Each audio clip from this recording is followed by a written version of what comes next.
Haleluya, kita melanjutkan pengajaran ya, orang pilihan.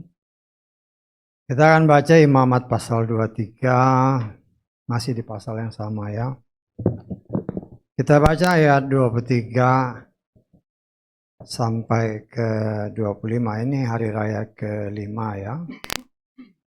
Dan ya kemurahan Tuhan, kalau Tuhan berkenan kita akan dapat menyelesaikan pasal 23 ini. Kita akan baca ayat 23 dan sampai 25 ya, hari raya ke-5 dari 7 hari raya. Kita baca bersama sebagaimana tertulis di depan 3, 4. Dan berfirmanlah Yahweh kepada Moshe dengan mengatakan, berbicara kepada Bani Israel dengan mengatakan, dalam bulan ke-7 pada tanggal 1 bulan itu, haruslah itu menjadi sabat bagimu, suatu peringatan peniupan nafiri, suatu pertemuan kudus.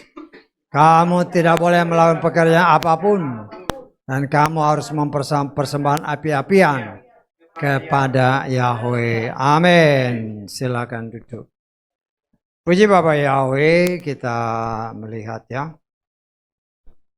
betapa 7 hari raya ini adalah bayangan ya, gambaran tentang apa yang sesungguhnya digenapkan semua oleh Yeshua ya. Karena di dalam semua hari-hari raya ini ya, kita harus mempersembahkan korban-korban api-apian, korban sajian dan seterusnya. Dan itu sudah digenapi oleh Yeshua. Dan kita coba belajar untuk mengerti lebih dalam akan firman ataupun hari-hari raya ini. Dan saya akan mengulangi sedikit ya tentang hari raya keempat ya, karena kemarin belum, ya walaupun sudah disingkapkan, tetapi setelah saya dengar kembali, ya ada hal-hal yang masih harus tetap disampaikan untuk mengingatkan kita semua betapa pada hari raya keempat itu sebenarnya penggenapannya adalah hari pencurahan Roh Kudus ya. Roh Kudus itu kita sangat perlukan. Dan Roh Kudus itu adalah pengganti daripada yang kita kenal sekarang sebagai talit ya. Karena fungsi daripada yang dinamakan talit, atau orang sekarang menamakannya talit, walaupun itu jumbai-jumbai yang dipasang itu tidak sesuai sebagaimana tertulis ya. Dan saya sebagai pelayan Tuhan harus berani menyatakan apa yang sebenarnya. Karena memang pernah terbayangkan ya, bahwa Yeshua itu tidak mungkin melawan firman-Nya sendiri. Ya. Karena dia sendiri adalah firman itu, dia sendiri adalah Torah itu. Ya. Sehingga dia harus menggenapkan apa yang tertulis, ya. Nah, kita coba lagi baca ya, karena ini berhubungan dengan pencurahan Roh Kudus. Dan Roh Kudus itu seperti yang saya katakan tadi adalah pengganti daripada apa yang kita kenal dengan jumbai-jumbai atau biasa disebut sebagai talit ya. Kita baca Bilangan pasal 6. Kita baca ayat ke-38 dan 30 ya, 38 39 aja kali ya. Atau mungkin sampai 40 kita lihat ya. Bilangan 15 ayat 38. Perhatikan baik-baik ya, karena ini yang dinamakan jumbai-jumbai ini, seperti yang saya katakan tadi, sudah digenapi oleh Yeshua. Berbicaralah kepada Bani Israel dan haruslah engkau mengatakan kepada mereka bahwa Mereka harus membuat jumbai pada ujung-ujung baju. Perhatikan baik-baik. Mereka turun-temurun, dan haruslah mereka memberikan benang berwarna nila pada jumbai di ujung-ujung baju mereka. Dan akan terjadi kepadamu ketika kamu melihat kepada jumbai itu, maka dia akan mengingatkan kamu kepada semua perintah Yahweh, agar kamu melakukannya, sehingga kamu tidak akan mencari seturut hatimu, seturut matamu, karena menuruti mereka kamu berlaku sebagai pelacur, supaya kamu mengingat dan melakukan seluruh perintahku dan menjadi kudus bagi Elohimmu, ya, bagi Elohimmu, ya. Jumbai ditaruh di jubah atau di baju, bukan di kain, ya. Tetapi apa yang ada sekarang itu dipakai di kain, di selendang. Itu sudah tidak sesuai firman, ya. Sehingga pernah terpikir seperti yang saya katakan tadi, Yeshua itu tidak mungkin melawan firman-Nya. Sehingga saya berpikir, ya, tapi memang ternyata benar, ya. Ketika perintah itu keluar, saya percaya mereka memang masangnya di baju atau di jubahnya. Tetapi dengan berjalannya waktu, perubahan demi perubahan terjadi. Seperti yang saya katakan, Yeshua tidak mungkin lari daripada apa yang dia katakan sendiri. Kita baca Lukas pasal 6, pasal ke-8, ayat ke-44. Dengan mendekati dari belakang, ia menjamah jumbai jubahnya, bukan kain, ya. Dan seketika itu juga berhentilah lelehan darahnya. Jadi firman Tuhan sendiri membuktikan bahwa Yeshua itu pakai di jubahnya, bukan di kain.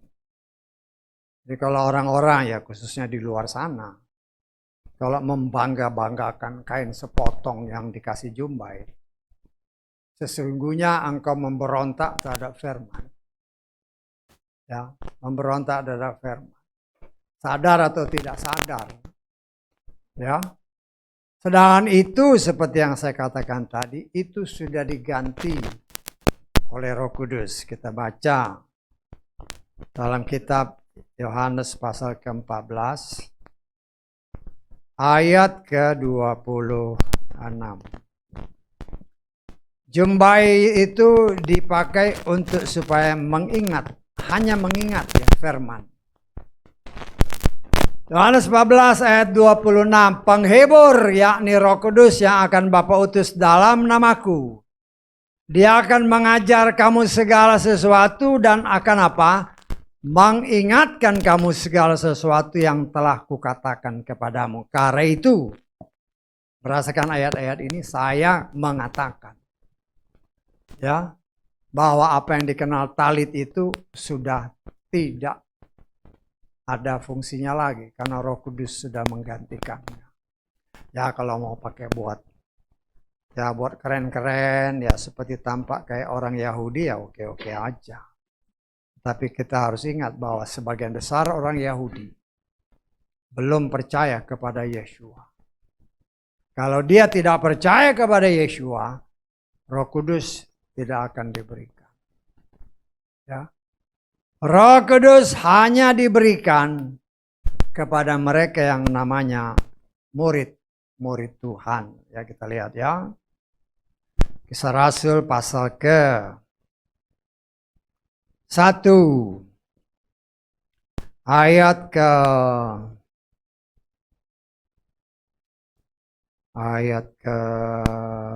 kita baca ayat ke-4 dulu. Ayat ke-4.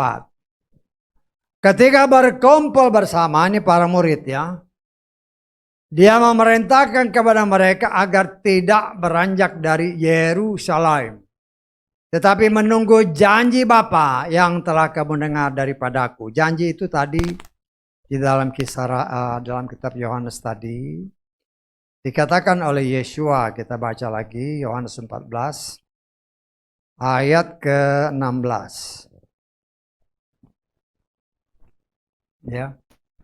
Aku akan meminta kepada Bapa dan Dia akan mengaruniakan kepada penghibur yang lain supaya Dia tinggal bersama kamu selamanya. Ya. Ini yang Yesua janjikan kepada siapa? Kepada murid-muridnya. Ya, karena itu dikatakan ayat Kisah Rasul tadi ayat pasal 1 ayat 4, menunggu janji Bapa. Ya. Dan itu hanya diberikan kepada siapa? Kepada murid-muridnya. Tangkap ya. Nah, siapa yang disebut murid? Nah, kita lihat Yohanes pasal ke-8 ayat 31. Kemudian Yesus berkata kepada orang-orang Yahudi yang telah percaya kepadanya, jika kamu tetap tinggal dalam firman-Ku, kamu adalah benar-benar murid-muridku. Jadi semuanya itu harus klop. Yang disebut murid yang akan menerima janji Bapa adalah orang yang tetap tinggal dalam firman. Ya, tetap tinggal dalam firman. Kalau memberontak terhadap firman, ya tidak akan diberikan. Ya. Nah, kita mau ucap syukur ya karena saya mengulangi lagi karena hari raya keempat itu kan hari pencurahan Roh Kudus. Banyak orang yang menamakan diri orang percaya, ya, tidak menerima Roh Kudus. Kenapa? Karena mereka tidak menjalankan apa yang Tuhan perintahkan. Berdasarkan urutan yang telah kita pelajari dalam tabernakel, walaupun ada beberapa pengecualian seperti yang pernah diajarkan di tempat ini, sebagaimana tertulis, ya, di mana untuk menerima Roh Kudus, maka orang itu harus dibaptis, diselamkan dengan cara yang benar, dengan nama yang benar, dan dengan orang yang benar. Ya, pengecualiannya ya seperti yang beberapa waktu lalu, si perwira yang ada di Kisah Rasul, ketika Petrus sedang berbicara, melayani perwira ini dengan keluarganya, ketika dia sedang menyampaikan firman, Roh Kudus dicurahkan. Setelah Roh Kudus dicurahkan, baru mereka dibaptis. Tetapi kalau menurut urutannya, dibaptis dahulu dengan nama yang benar, dengan cara yang benar, dan dengan orang yang benar. Tetapi kenyataan membuktikan, ya, banyak orang yang dibaptis, tetapi bukan dengan sebagaimana tertulis, tetapi sebagaimana aturan gereja. Kan banyak kan? Aturan gereja tidak, ya boleh dikatakan kalau tidak sesuai firman, itu tidak benar dan tidak akan menerima Roh Kudus. Ya, karena itu banyak orang Kristen, karena tidak ada Roh Kudus, dia baca firman nggak bakal ngerti. Karena dia nggak ngerti, tidak terjadi perubahan. Ya, walaupun namanya pengikut penyembah Yahweh. Ya, dari beberapa hal, ya, beberapa waktu ini kan. Ya, saya melihat ada yang banyak bertanya-bertanya. Tetapi dari pertanyaan-pertanyaan mereka, kita bisa ataupun diberi kemurahan untuk mendeteksi apakah orang ini benar-benar menerima Roh Kudus apa enggak. Ya. Karena tanpa Roh Kudus, kan tadi di dalam Yohanes pasal pasal ke-14, Roh Kudus itu yang mengingatkan kita akan semua firman. Ya. Tetapi saya sebagai seorang pelayan Tuhan, ada tertulis, ya. Ada tertulis kita melihat 1 Korintus pasal kedua ayat ke-15. ayat 14-15. 1 Korintus 2 ayat 14-15. Namun manusia jiwani tidak menerima hal-hal yang mengenai roh Elohim, karena kebodohan ada padanya dan dia tidak mampu untuk memahaminya, sebab hal itu diuji secara rohania. Dan yang rohania memang menguji segala sesuatu, tetapi dia sendiri tidak diuji oleh siapapun. Ya, jadi kadang-kadang kita mendengar ada orang yang bertanya, ya, katanya sih sudah bertobat. Tetapi dari pertanyaan ini kita bisa menilai orang ini ya menguji segala sesuatu kan. Saya sebagai pelayan Tuhan saya bisa. Bukan kita menghapi, memang kita bisa ini orang ini kita nggak ngerti firman. Kita nggak. Pertanyaannya mungkin hal-hal yang simpel, tapi loh ini dasar-dasar kok nggak ngerti. Ya, katanya sudah dibaptis. Ya, setelah saya cek kembali, ternyata tidak memakai nama yang benar. Nah, kita harus belak-belakan aja. Jadi dengar di luar sana ya nggak jadi masalah. Kenapa? Karena tidak memperhatikan firman Tuhan dengan benar. Ya, Yesua memang ketika dia baru dibangkitkan, dia perintahkan kepada para muridnya, baptislah mereka di dalam nama Bapa, Anak, dan Roh Kudus. Nah, perhatikan baik-baik ayat itu. Ya. Dia tidak mengatakan baptislah mereka dalam nama Bapa, nama Anak, nama Roh Kudus. Tidak ada ayatnya. Jadi kita harus bisa menafsirkan bahwa Bapa, Anak, dan Roh Kudus itu namanya satu. Ya, namanya satu. Nah, kita lihat lagi ya supaya jangan, karena ini nanti bisa aja orang bertanya sama saudara, tapi saudara harus bisa menjawab. Dan ingat, saya percaya yang kau yang sudah dibaptis dengan nama yang benar, cara yang benar, orang yang benar. Roh Kudus ada di dalam engkau. Dan engkau setiap ditanya, langsung tanya. Saya mengajarkan, mengingatkan saudara. Kalau ada yang orang siapapun yang bertanya tentang firman, yang pertama kau lakukan, dalam hatimu berdoa, Roh Kudus tolong.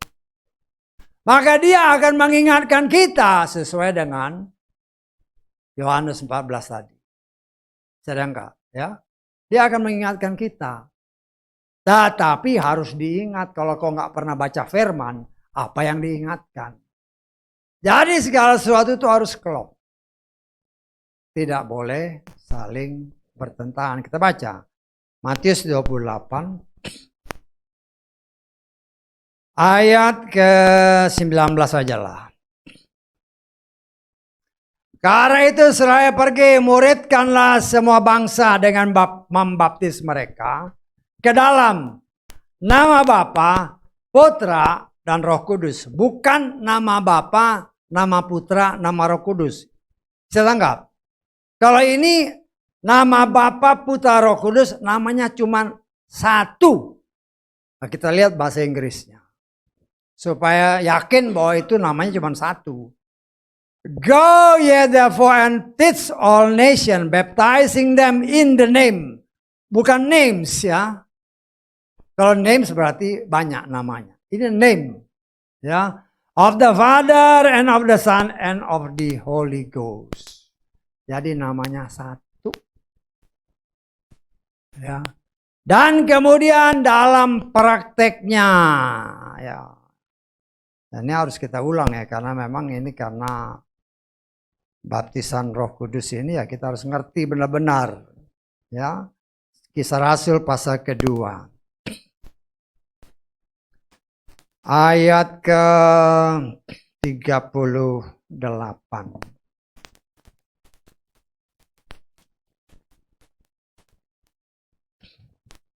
Petrus menjawab kepada mereka, bertobatlah dan biarlah masing-masing kamu dibaptiskan atas nama Yeshua HaMashiach untuk penghapusan dosa-dosa dan kamu akan menerima karunia Roh Kudus. Petrus dengar ketika Yesus baru bangkit, baptis mereka dalam nama Bapa, Anak, dan Roh Kudus. Tetapi setelah mereka di training secara intensif selama 40 hari. Sebelum Yesua terangkat. Dan ketika Yesua sudah terangkat dan Roh Kudus sudah dicerahkan pada hari ke-50. Berdasarkan ayat-ayat yang kita baca dalam Imamat pasal 23. Dan juga di dalam Kisah Rasul pasal kedua ini. Hari ke-50 pencurahan Roh Kudus. Ya. Lah setelah itu Petrus bersama Yohanes pergi ke bait suci. Dia mewartakan firman dan dia membaptis. Dia tidak lagi baptis dalam nama Bapa, Anak, Roh Kudus. Karena dia sudah tahu bahwa nama Bapa, Anak, Roh Kudus adalah Yeshua Masih. Yang ada kenyataan sekarang penyembah Yahweh.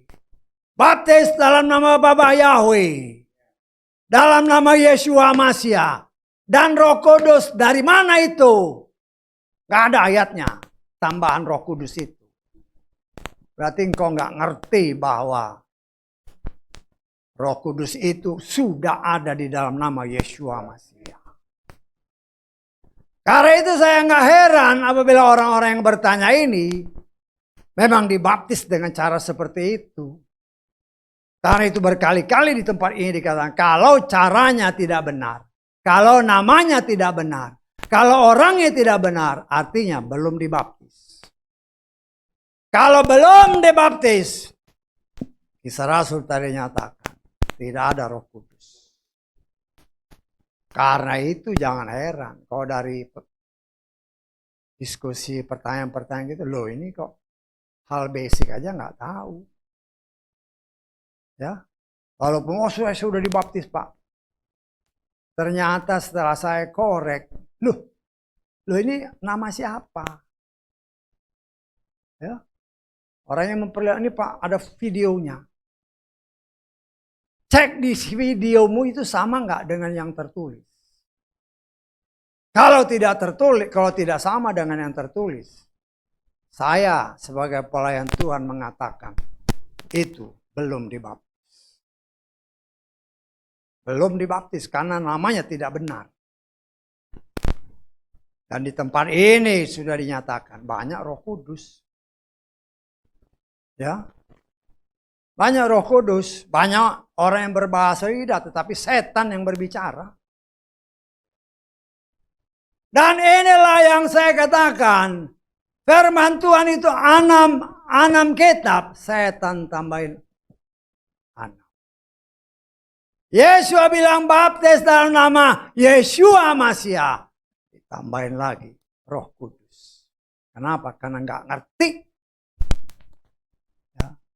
Karena mengikuti ya karena kurang hikmat. Nama Bapa, nama Anak, nama Roh Kudus. Nama Bapa Yahweh oke lah. Dia sebut. Karena dia pakai nama Bapa Yahweh.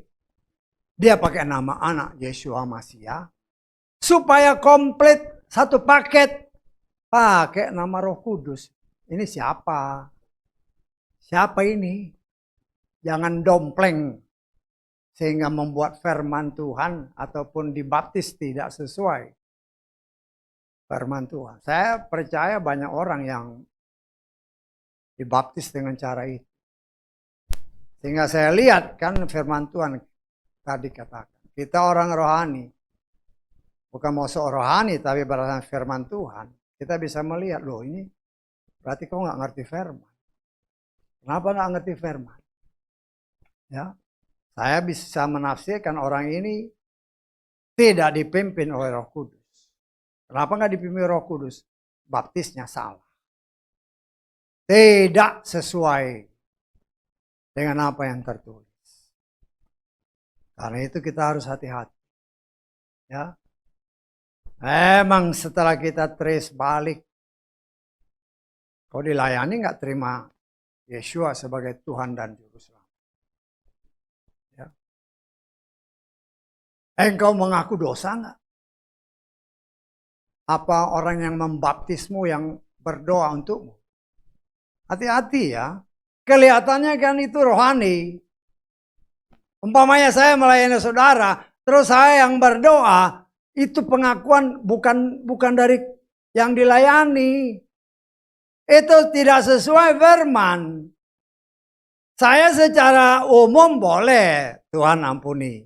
Tetapi ketika membawa orang ini untuk menerima Yeshua sebagai Tuhan dan Juru Selamatnya, dia harus minta ampun secara langsung. Karena 1 Yohanes 1 kita baca ayat 9. Ya kita harus hati-hati ya, karena setan menipu dengan caranya. Jika kita mengaku dosa kita yang ngaku, bukan pelayan Tuhan yang melayani. Ya. Sehingga dia adalah setia dan adil, sehingga dia akan mengampunkan kepada kita dosa-dosa itu dan membersihkan kita dari segala ketidakadilan.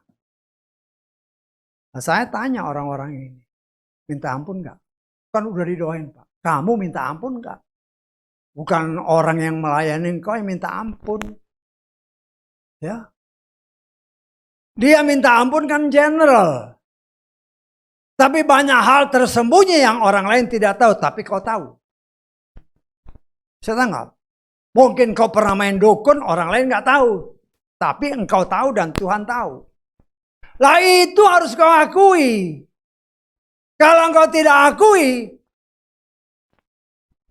dosamu tetap. Bagaimana ada dosa, bagaimana kita mengundang Yeshua? Nggak bisa.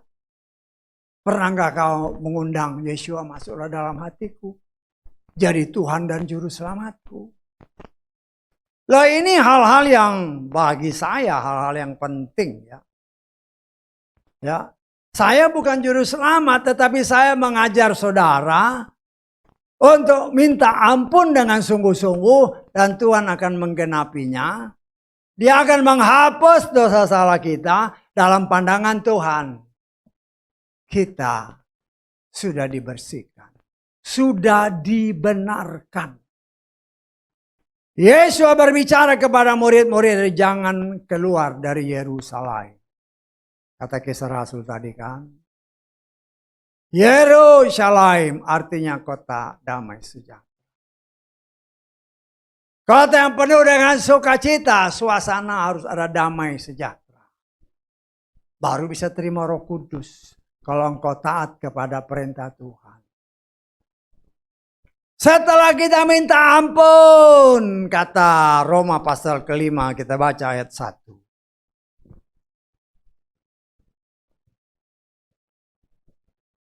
Sebab itu setelah dibenarkan oleh iman, kita memiliki damai sejahtera dengan Elohim, melalui Tuhan kita Yeshua Mashiach. Setelah kita minta ampun, setelah kita dibenarkan, karena dosa sudah dihapus. Ada damai sejahtera antara kita dengan dia. Ya. Sehingga oleh kasih kemurahan Tuhan, waktu Tuhan, ketika engkau percaya. Ya. Karena itu, kalau saudara ya perhatikan ketika saya membaptis saudara. Dalam nama Bapa, Anak, dan Roh Kudus, dalam nama Bapa Yahweh, dalam nama Yeshua HaMashiach. Dikuburkan bersama dengan dia. Melalui baptisan. Lahir dari air. Lahir dari firman. Bersama Yeshua Mashiach melalui baptisan. Terimalah karunia Roh Kudus. Sesuai kisah Rasul. Ya. Jadi orang yang sudah dibaptis dengan benar, dia harus percaya bahwa Roh Kudus ada dalam hatinya. Tetapi seringkali setelah dibaptis nggak pernah lagi mau bergaul dengan firman. Ya. Firman itu roh. Roh Kudus, Bapa Yahweh dan Yeshua adalah satu. Kita punya Roh Kudus, tapi kau tidak punya kerinduan untuk membaca firman. Sama aja bohong. Saya sebagai pelayan Tuhan harus ngomong apa adanya. Karena itu saya harus berani berbicara. sudah dibaptis, kau sudah menerima Roh Kudus, baca firman Tuhan. Sehingga ketika engkau berkomunikasi dengan orang seperti yang saya katakan, berbicara masalah firman, dalam hati kau berbicara, Roh Kudus tolong. Sehingga apa yang telah engkau baca itu tertanam dalam hatimu. Sehingga orang yang bertanya dapat kau jawab sebagaimana tertulis. Jangan jawab dengan pikiran. Nah, saya melihat orang-orang ya datang dan pergi. Ya, hanya untuk melihat. Tapi setelah disampaikan firman. Karena apa? Karena mereka ya hanya ikut-ikutan aja. Saya bilang ikut-ikutan. Dengar. Tapi dari pembicaraan, loh. Ini orang tidak memperhatikan dengan benar apa yang difirmankan. Kemudian bertanya sesuatu yang sangat dasar. Loh kok nggak ngerti sih? Ya. Berarti engkau ini ya jangan-jangan belum menerima Roh Kudus. Kemudian ketika ditanya lebih dalam, kau dibaptis bagaimana? Ya akhirnya saya bisa menafsirkan. Karena kau tidak dibaptis dengan benar. Dengan nama yang benar. Maka jangan harap kau menerima Roh Kudus. Tuhan itu setia dengan apa yang Dia atur. Ya, makanya kita kenal. Namanya harus pakai paket. Karena nggak ngerti. Ya. Seolah-olah ada 3 nama. Ya hati-hati. Tuhan itu setia sama firman-Nya. Dan itu memang terjadi. Dan kita mengucap syukur. Kita melihat bahwa apa yang pernah diajarkan di tempat ini memang setan itu nempel. Anam-anam ditambah kedagingan anam. Jadilah si anam. Ya, saya sebagai pelayan Tuhan memang harus berani menyatakan firman Tuhan apa adanya. Ya, karena ada tertulis. Ya, ini yang pernah saya katakan. Saya merasakan ini bagian daripada yang harus saya menjadi bagian saya sebagaimana Yeskiel pasal 3 ayat ke-17 yang saya imani. Inilah bagian yang harus saya praktekkan. Hai anak manusia, aku menetapkan engkau menjadi penjaga bagi keluarga Israel. Dan perhatikan, engkau akan mendengar firman dari mulutku dan mengajar mereka atas namaku. Ya, dalam terjemahan Lugas. Hai anak manusia, aku menetapkan engkau sebagai penjaga kaum Israel. Dengarkanlah firman dari mulutku dan peringatkanlah mereka dengan firman. Karena itu saya belajar, karena ini saya merasakan panggilanku seperti ini. Saya harus menyatakan firman apa adanya. Jangan tambah, jangan kurang. Kenapa? Karena iman kita itu bertumbuh. Karena mendapatkan firman yang benar. Bukan ditambah. Dan bukan dikurang. Dan kita mengucap syukur Roh Kudus dicurahkan. Sebagai pengganti dari apa yang populer di luar sana. Sebagai yang seringkali dikatakan talit. Tapi Yeshua memperlihatkan dia taat kepada apa yang tertulis. Ya, dia pakai jubah itu di jubahnya, bukan di kain. Engkau yang membangga-banggakan kain sepotong dengan jumbai-jumbai. Kau dengar, ya, jangan kau dibodohi dengan pengajaran-pengajaran yang tidak benar. Ya. Kalau kau tidak taat kepada firman, kau lebih taat kepada gembalamu. Ya, itulah pengajaran Nikolaus. Kalau kita mau selamat, bukan karena pengajaran yang tidak sesuai sebagaimana apa tertulis. Tetapi sebagaimana tertulis, itulah yang kita belajar untuk bisa mempraktekkan dengan sungguh-sungguh. Dan saya pribadi mengucap syukur. Banyak hal yang ya pelan tapi pasti Tuhan singkapkan. Ya, ternyata Yesua pakai bukan sepotong kain. Dia pakai di jubahnya, jubah, baju, bukan di kain. Tapi orang Israel belum percaya Yesua, sebagian besar. Ya, udah tahu salah, kau masih ikut yang salah. Selama masih ada kesempatan, ya, berubahlah, jangan keraskan hatimu. Ada firman Tuhan menyatakan, jangan keraskan hati. Selama ada kesempatan, berarti Tuhan masih berkemurahan. Ya berubah. Ya. Saya mengucap syukur ya, ada beberapa orang yang tadinya, saya tidak melarang orang pakai berbagai macam atribut Yahudi, nggak masalah. Ya. Ada yang datang, waduh, pakai kerudung. Nah, saya ngomong, saya diam aja. Tapi mereka lihat, loh ini kok pada nggak pakai kerudung. Ketika ada orang bertanya, baca 1 Korintus 11. Yang nulis itu ahli Torah. Ada tertulis kerudung bagi perempuan adalah rambutnya. Jangan kau tambahi. Kecuali kau kebotak. Rambutmu kau potong, ya boleh kau pakai itu. Ya. Dulu waktu saya masih kecil lah, ya saya dulu kan di asrama Katolik. Di daerah Cipanas. Ya. Nah, saya lihat suster-suster dulu pakai kerudung. Tapi begitu dibuka kerudungnya botak. Kenapa? Karena dia ngikutin itu. Tetapi dengan kemajuan zaman pakai kerudung sekarang, ya tetap rambutnya panjang.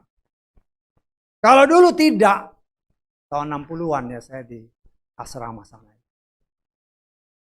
Ya, botak dia, atau pakai kerudung.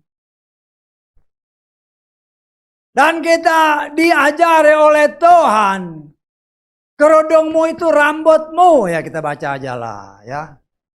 Supaya jangan hanya orang, itu berkoar-koar, ya baca. Tuhan mau mengingatkan kepada kita, ikutilah apa yang tertulis. Ya. Jangan ikuti apa yang dunia lakukan. Ya.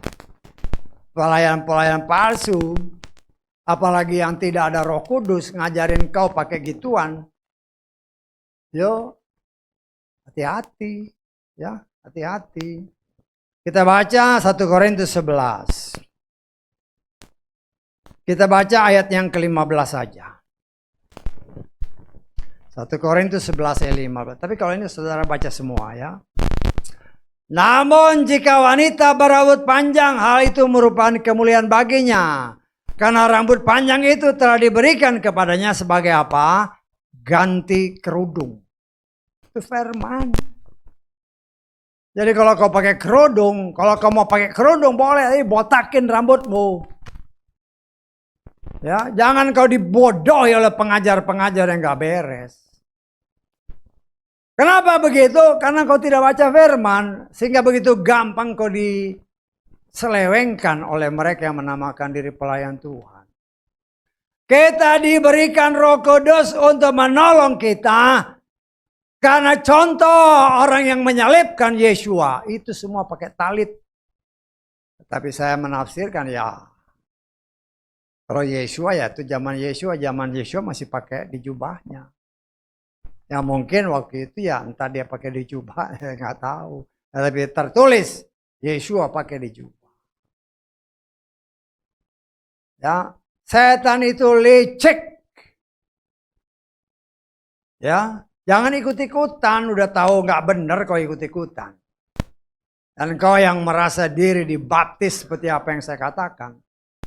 Itu kan videonya ada, kau dengar videonya.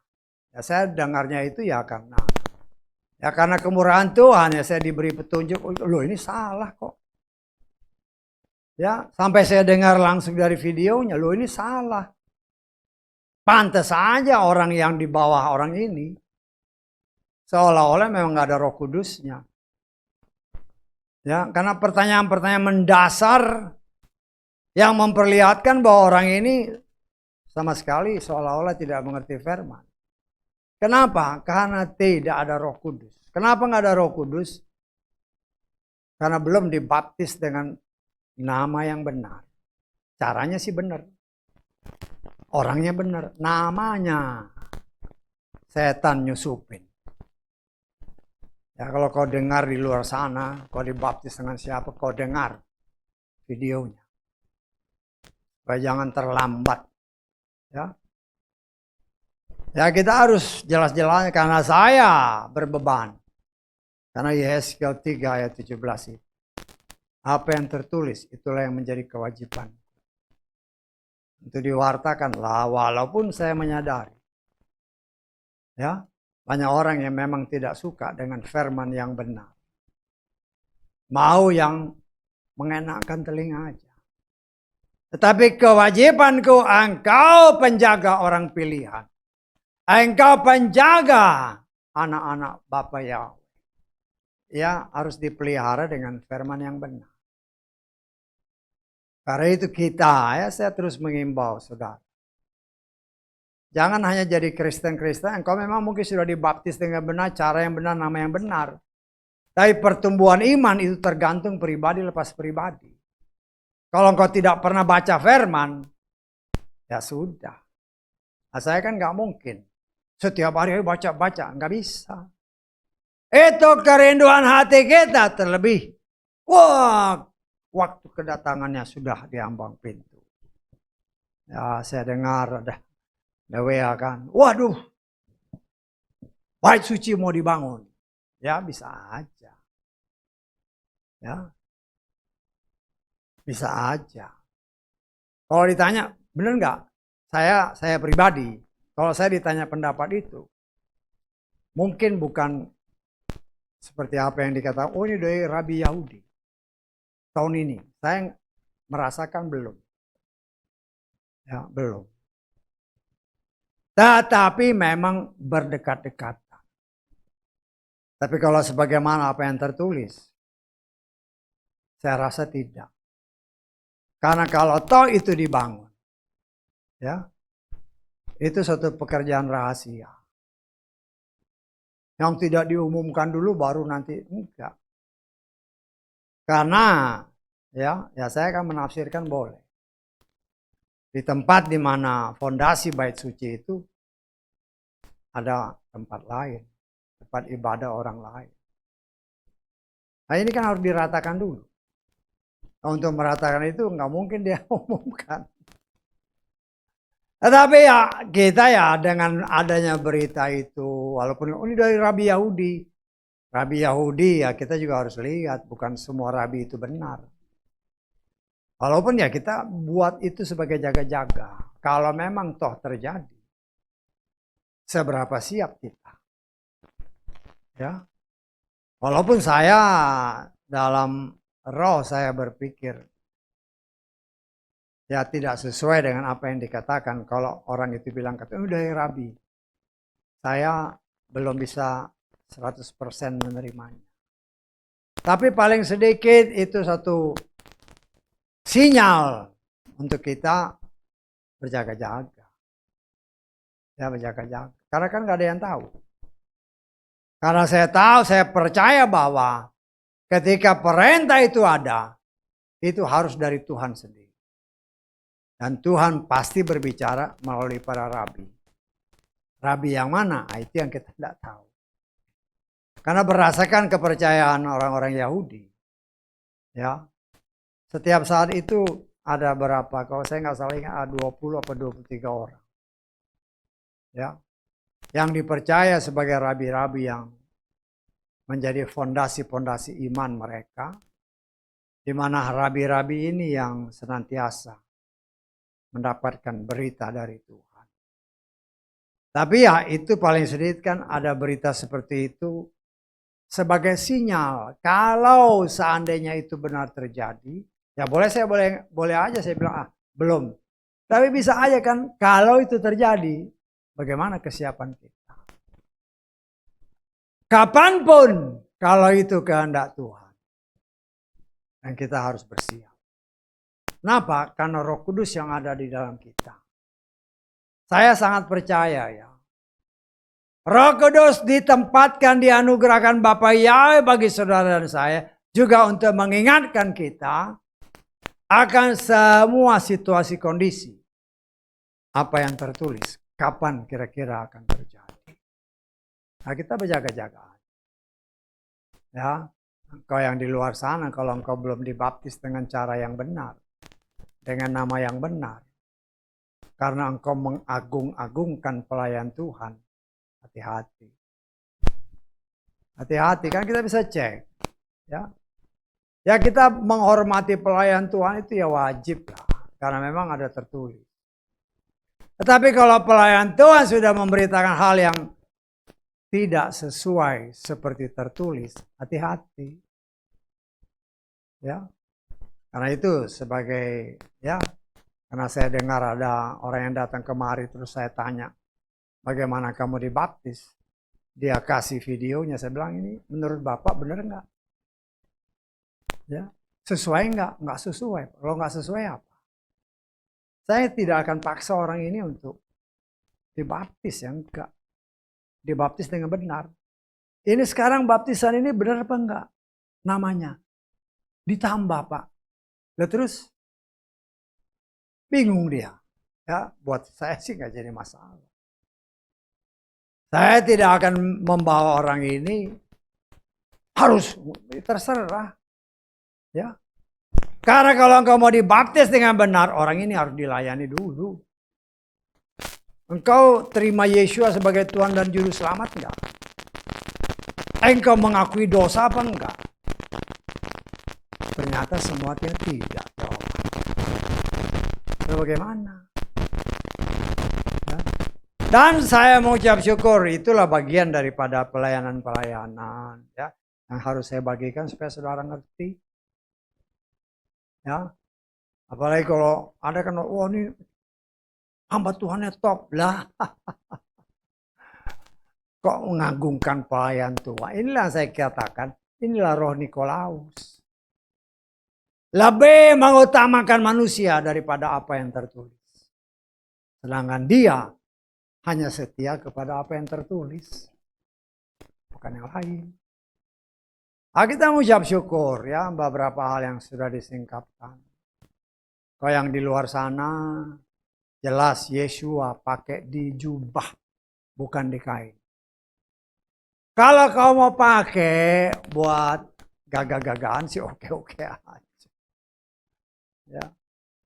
Ada yang pakai topi. Ya baca di 1 Korintus 11 itu. Supaya jangan salah. Kecuali kalau imam besar melayani di dalam bait suci memang harus pakai jamang kudus. Ya, jadi jangan ikut-ikutan sembarang ikutan. Kalau hanya buat ya kelihatan kayak Yahudi ya oke-oke aja. Tapi jangan kau imani. Ya, jangan kau imani. Karena bukan itu yang menyelamatkan. Ya hati-hati. Yang menyelamatkan itu sesuai enggak dengan yang tertulis. Kalau enggak sesuai, belajarlah mengikuti apa yang tertulis. Jangan apa kata gereja. Ya. Ya, seperti yang beberapa kali saya beritakan.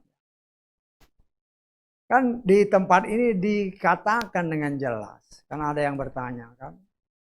Ini perempuan boleh Pak untuk beritakan firman. Baca yang benar ayatnya.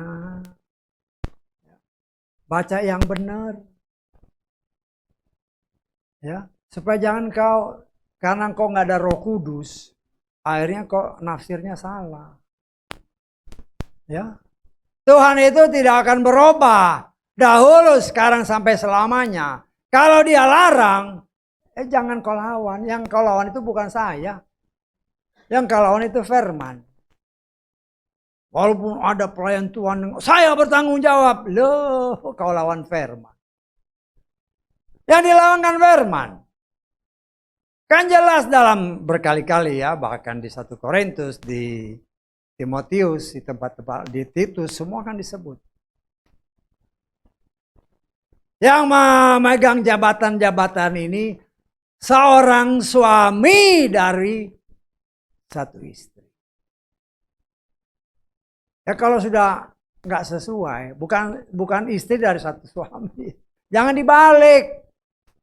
Tapi yang seperti yang saya katakan, perempuan yang sudah berkhotbah, yang sudah menggembalakan, itu paling tidak bisa terima.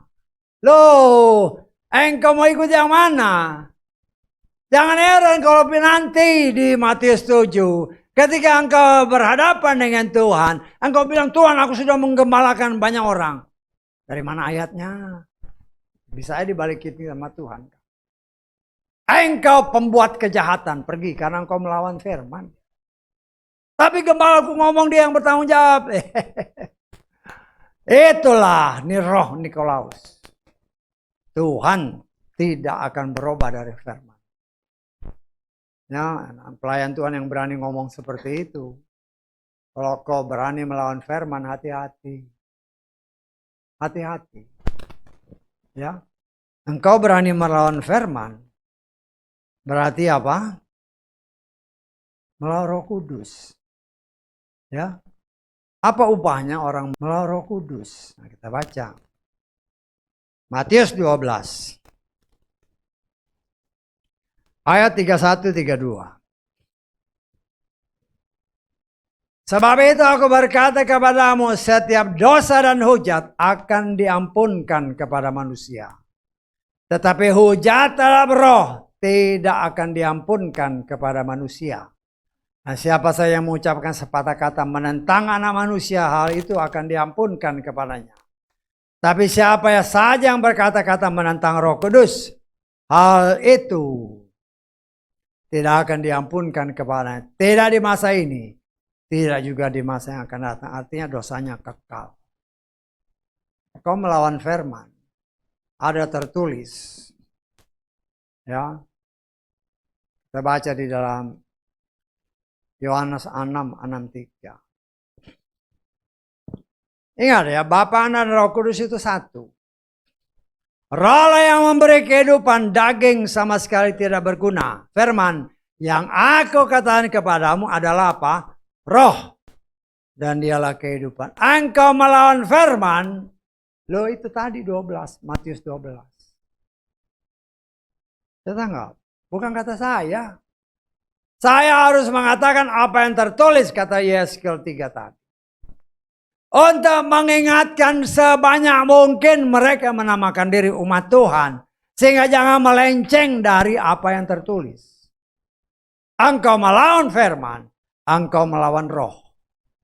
Engkau melawan roh, dosamu kekal. Hati-hati. Saya tanggap ya. Artinya kita belajar. Kalau ada firman yang seperti yang kita baca ini. Dari Kejadian 1 ayat 1 sampai Wahyu 22 ayat ke. Nah ingat ya. Udah ingat, udah matang itu. Kalau ada yang belum bisa kita lakukan. Jangan bilang. Jangan menentang. Berdoa, Tuhan mampukan aku untuk mengerti dan melakukannya. Saya enggak.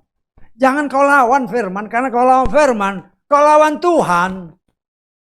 Kalau kita belum bisa lakukan, ya berdoa, Roh Kudus, Roh penolong, tolonglah aku, supaya aku mengerti firman-Mu dengan benar, dan dapat mempraktekkan dengan benar.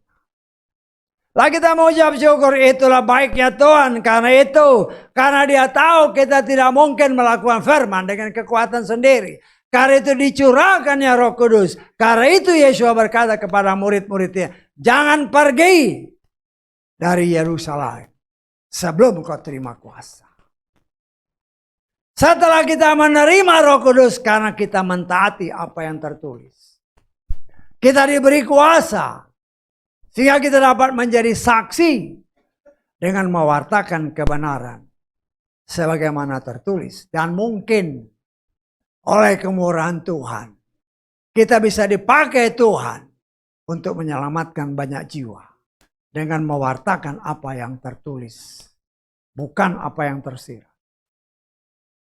Ya, saya percaya anak-anak Tuhan yang di luar sana ketika mereka mendengar apa yang tadi dikatakan. Ya, tapi itu kan urusan pribadi. Tetapi kewajiban saya, karena saya dengar videonya, saya lihat videonya, ini namanya salah.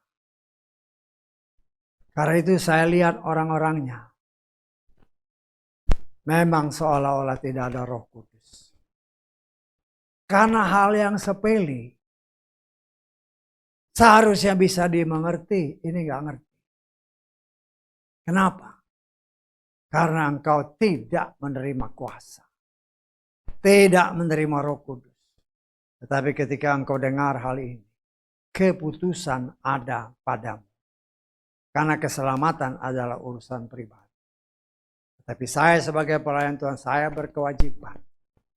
Kita belajar tentang pencurahan Roh Kudus.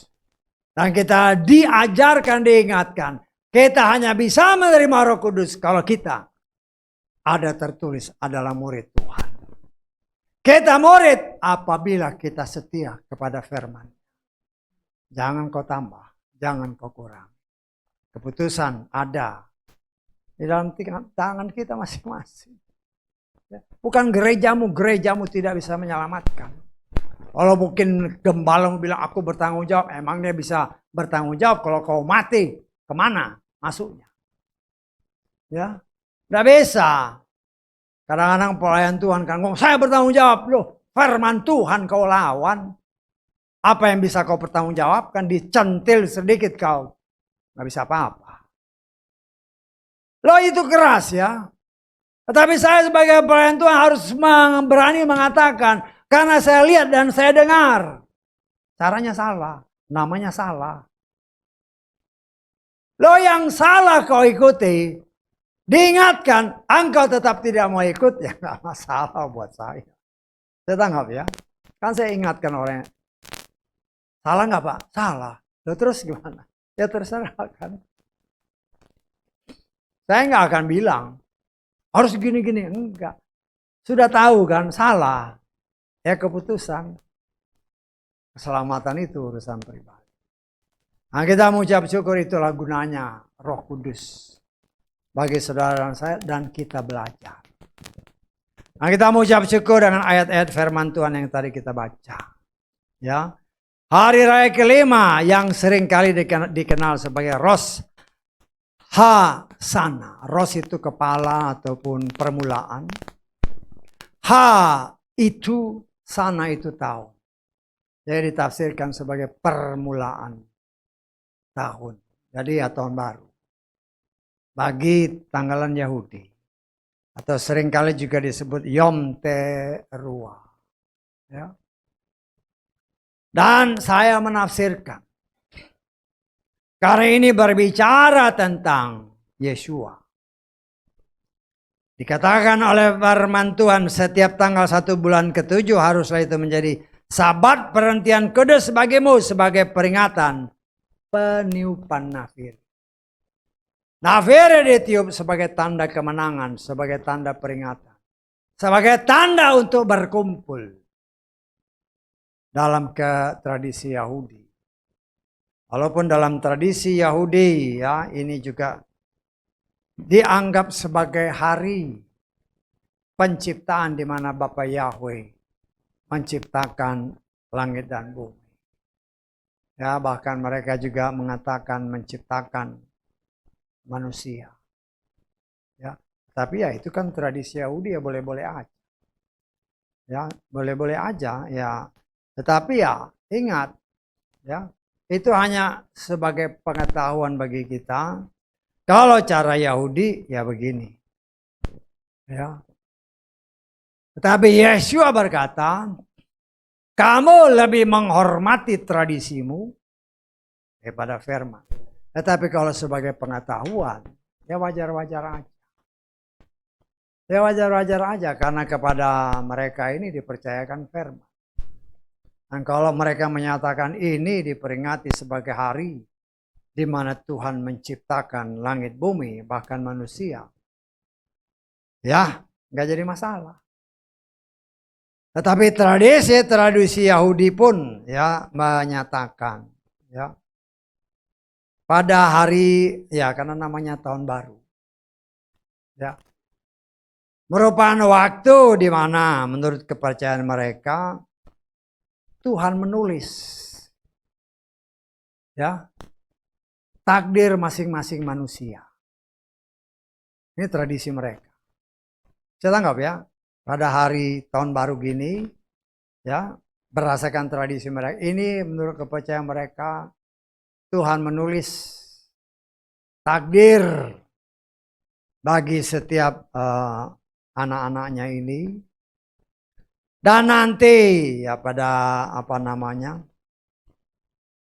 ya memang ditulis kan. Nah kemudian nanti dimeterai. Jadi tulisnya pada Rosh Hashanah tahun baru, dimeterai, dicap, diokekan sama Tuhan. Ya dia yang rencanakan, dia yang meteraikan itu pada hari Yom Kippur. Tetapi kalau kita, ya saya sebagai pelayan Tuhan kan harus ngecek. Tradisi ya boleh tradisi. Kalau setiap tahun Tuhan menulisnya, ya itu kan tradisi mereka. Jadi setiap Rosh Hashanah Tuhan menulis nih, si A nih gimana nih. Nanti pas hari Yom Kippur, oh ini dimeterai sama Tuhan. Loh, alangkah terbatasnya Tuhan kita. Saya boleh menafsirkan. Ya saya mendapatkan itu kan dari ya tulisan-tulisan di luar, khususnya dari media sosial. Karena kita mengimani Mazmur 139. Tuhan sebelum menciptakan semua ini, dia sudah tulis. Bukan saja dunianya dia tulis, ya kita baca lagi lah Mazmur. Tapi ya terjemahan kita, tapi nggak apa-apa nanti saya baca terjemahan Lukas ya. Mazmur 139. Ayat ke berapa itu? 16 kalau nggak salah ya. Matamu sudah melihat selagi aku bakal anak. Nah, terjadi ya. Selagi bakal anak, dia sudah lihat. Ya. Dan pada kitamu akan ditulis. Kan lucu itu. Ya. Dia udah tahu, bakal anaknya udah tahu. Tapi nanti dalam kitabmu akan ditulis. Loh. Tapi ya nggak apa-apa, ini kan terjemahan ini. Nanti kita baca baik Lukas dalam juga King James beda. Seluruh hari-hari mereka dibentuk meski belum ada satupun di antara mereka. Belum ada satupun. Kalau mengikuti terjemahan ini, belum ada satupun akan ditulis ya oke-oke aja. Tetapi betapa kecilnya Tuhan. Tapi kalau belum ada sesuatu, itu sudah ditulis, betapa hebatnya Tuhan kita. Dan itulah dia. Karena sebelum dia ciptakan, itu sudah ditulis sama dia. Oke, Leo, kalau nanti lahir tanggal sekian, bulan sekian, dari keluarga ini, nanti engkau kerjakan ini. Waktuku, engkau harus melayani aku. Genaplah apa yang dikatakan Yeskiel 3:17 tadi, engkau harus lakukan ini. Itu Tuhanku hebat. Sudah enggak? Itu sudah dia tulis, itu sudah dia tentukan. Apa yang akan terjadi kepada setiap orang termasuk saudara dan saya. Karena itu dalam terjemahan Lukas ya. Matamu sudah melihat selagi aku bakal anak. Dalam kitabmu semuanya tertulis, bukan akan tertulis. Ya. Hari-hari yang akan dibentuk meski belum ada satupun daripada. Belum ada satupun. Tapi sudah tertulis itu Tuhanku. Dia yang maha kuasa. Jadi kita harus baca firman itu hati-hati. Dan kenapa bisa hati-hati? Karena Roh Kudus membimbing kita. Roh Kudus mau kita mengerti firman Tuhan dengan benar. Sehingga kita mampu membedakan. Ya saya katakan ini terjemahan yang kurang tepat. Kenapa saya berani katakan itu tidak sesuai? Roh Kudus yang menyatakan. Ini kurang tepat. Ya. Kita mau ucap syukur ya, tradisi boleh tradisi. Ya, itu kan tradisi Yahudi. Ya. Karena kalau setiap tahun Tuhan tulis, ya kayak, ya maaf kata aja ya, kita kayak manusia aja kan, rencana tahun depan nih apa yang dikerjain lah, belum dikerjain kan, baru rencana. Tapi Tuhan kita sebelum ada dia udah tulis. Jadi dia sudah tahu apa yang akan terjadi nanti bagi setiap pribadi kita. Karena itu kita mengucap syukur, kita belajar, terus belajar. Ya. Dan saya percaya peniupan nafiri, waktu kita akan dikumpulkan, ya nafiri berbicara peringatan. Dan ayat firman Tuhan kita melihat, ya. Karena ini adalah penggenapan daripada, ini kan bayangan. Penggenapannya adalah ketika Yesua menyatakannya bagi saudara dan saya. Dan itu sebagaimana tertulis, ya. Di dalam 1 Korintus 15 ayat ke 51, 52.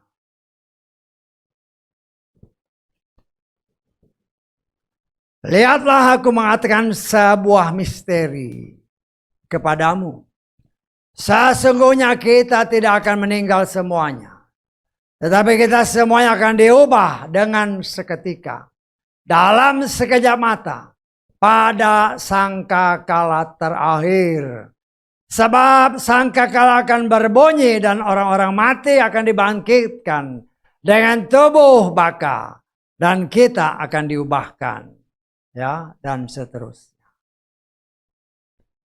Apa yang dikatakan dalam kitab Imamatan, ya, suatu misteri, kata Paulus. Paulus ini orang Farisi, ahli Torah. Ketika dia sudah menerima Yesua sebagai Tuhan dan Juru Selamatnya. Baptis, lahir baru, dicurahkan Roh Kudus. Hidupnya dipimpin oleh Roh Kudus. Sehingga misteri itu dibuka. Tadinya dia nggak tahu tentang Roh Hasanai. Dia nggak tahu. Ya. Tetapi setelah dicelikkan, karena dia menerima Yesua sebagai Tuhan dan Juru Selamat. Dia sudah resmi menjadi anak Bapa Yahweh. Anak sulung Bapa Yahweh. Karena itu dia dicap di materai. Ini anakku. Kepadanya aku berkenan. Karena dia anak. Dan dia menurut apa yang dikatakan Yesua kepada Ananias. Ini pilihanku. Dia dipercaya untuk mewartakan firman khususnya bagi gerejanya, orang-orang di luar Israel. Dan kita menerima pembukaan rahasia firman. Kenapa dia bisa buka? Karena Roh Kudus yang memimpin dia. Tanpa Roh Kudus, dia tidak mengerti apa-apa. Tetapi dengan Roh Kudus, dia sanggup menerima pembukaan rahasia yang berasal dari Bapa Yahweh. Karena dia sendiri merasakan bahwa apa yang disingkapkan itu bukan berasal dari manusia. Tapi berasal dari Tuhan. Sesuai dengan apa yang tertulis. Kita baca Galatia pasal ke-1. Ayat ke-11 dan 12. Galatia 1, 11, 12. Aku memberitakan kepadamu, hai saudara-saudara, bahwa Injil yang telah diberitakan oleh aku. Perhatikan ayat ini. Hal itu bukanlah menurut manusia. Sebab aku bahkan tidak menerimanya dari manusia, juga tidak diajari, melainkan melalui penyingkapan Yeshua Masih. Roh Kudus yang menyingkapkan dia, walaupun dia orang Farisi, ahli Torah, tetapi dia nggak mengerti apa artinya Ros Hasanah, apa yang tertulis dalam kitab Imamat. Tetapi setelah dia menerima Roh Kudus, semua terbuka. Makanya dia berani kata, aku nggak diajarin sama manusia. Aku terima penyingkapan dari Yeshua langsung. Dan itulah yang saudara dan saya terima sebagai pengajaran untuk kita. Akan ada saatnya ketika sangkakala berbunyi. Dia, Roh Bapa Yahweh, kalau kita didapati tidak bercacat celah, tubuh roh dan jiwa kita, dia akan mengangkat kita. Roh yang pernah mengangkat Yeshua naik ke atas, roh yang sama akan mengangkat kita. Supaya kita bertemu di angkasa. Pertanyaannya, kenapa harus di angkasa sih? Lo boleh kan nanya kan? Kenapa nggak di bumi aja Tuhan? Kok harus di angkasa? Ada tertulis. Terkutuklah tanah karena dosa. Karena itu Tuhan mau. Oh, ketika kita berkumpul bersama dengan Dia di angkasa, tempat yang tidak pernah dicemari karena dosa manusia. Sebenarnya ini sudah dinubuatkan oleh Tuhan. Dari cerita-cerita yang pernah kita pelajari dalam kitab Kejadian. Ketika Ribka dipinang untuk Yitzhak. Dan Ribka berjalan menuju ke rumah Yitzhak.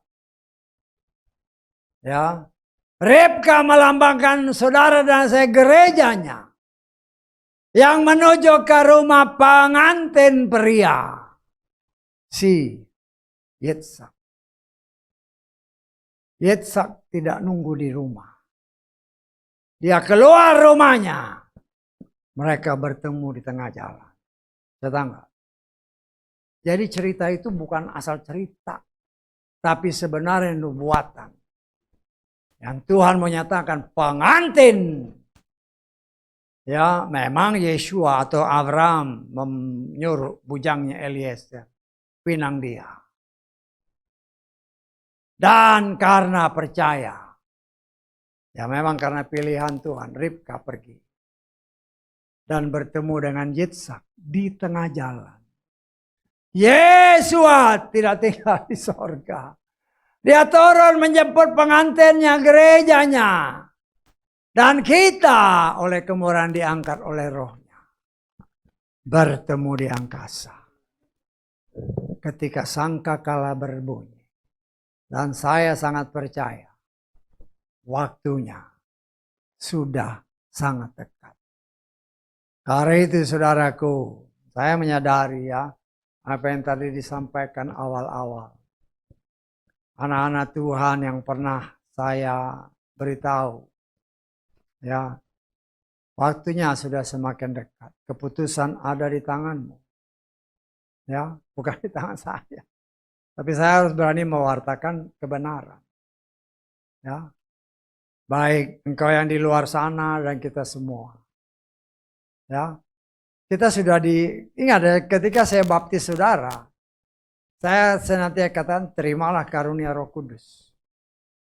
Ya. Artinya engkau menerima karunia Roh Kudus, tapi jangan diamkan Roh Kudus. Jangan seperti murid-murid. Ketika gelombang laut mau membinasakan mereka, baru Yeshua dibangunin. Yeshua ada di perahu. Ya. Kenapa nggak diajak Yeshua itu senantiasa ada dalam hidup? Jangan nanti ada masalah, baru teriak-teriak. Begitu juga dengan hidup kita. Roh Kudus sudah ada di dalam hati kita, tapi kau biarkan dia tidur. Berkomunikasi dengan Roh Kudus tolong. Tadi tuh diberitakan firman itu apa sih artinya? Tanya Tuhan. Ya. Tuhan mau mengajarkan, Roh Kudus berguna untuk mengajar kita dan mengingatkan kita. Apa yang dikatakan tadi, minta Roh Kudus, tolong Tuhan. Apa yang diajarkan tadi. Supaya aku ingat dan aku praktekkan. Ya. Jangan cuma dengar terus tidak dilakukan. Kita mendengar, tetapi iman tanpa perbuatan nggak ada gunanya. Saya sebagai pelayan Tuhan, kewajiban saya untuk mewartakan dan kita sama-sama mempraktekkan supaya iman kita bertumbuh. Haleluya. Amin. Kita bangkit berdiri.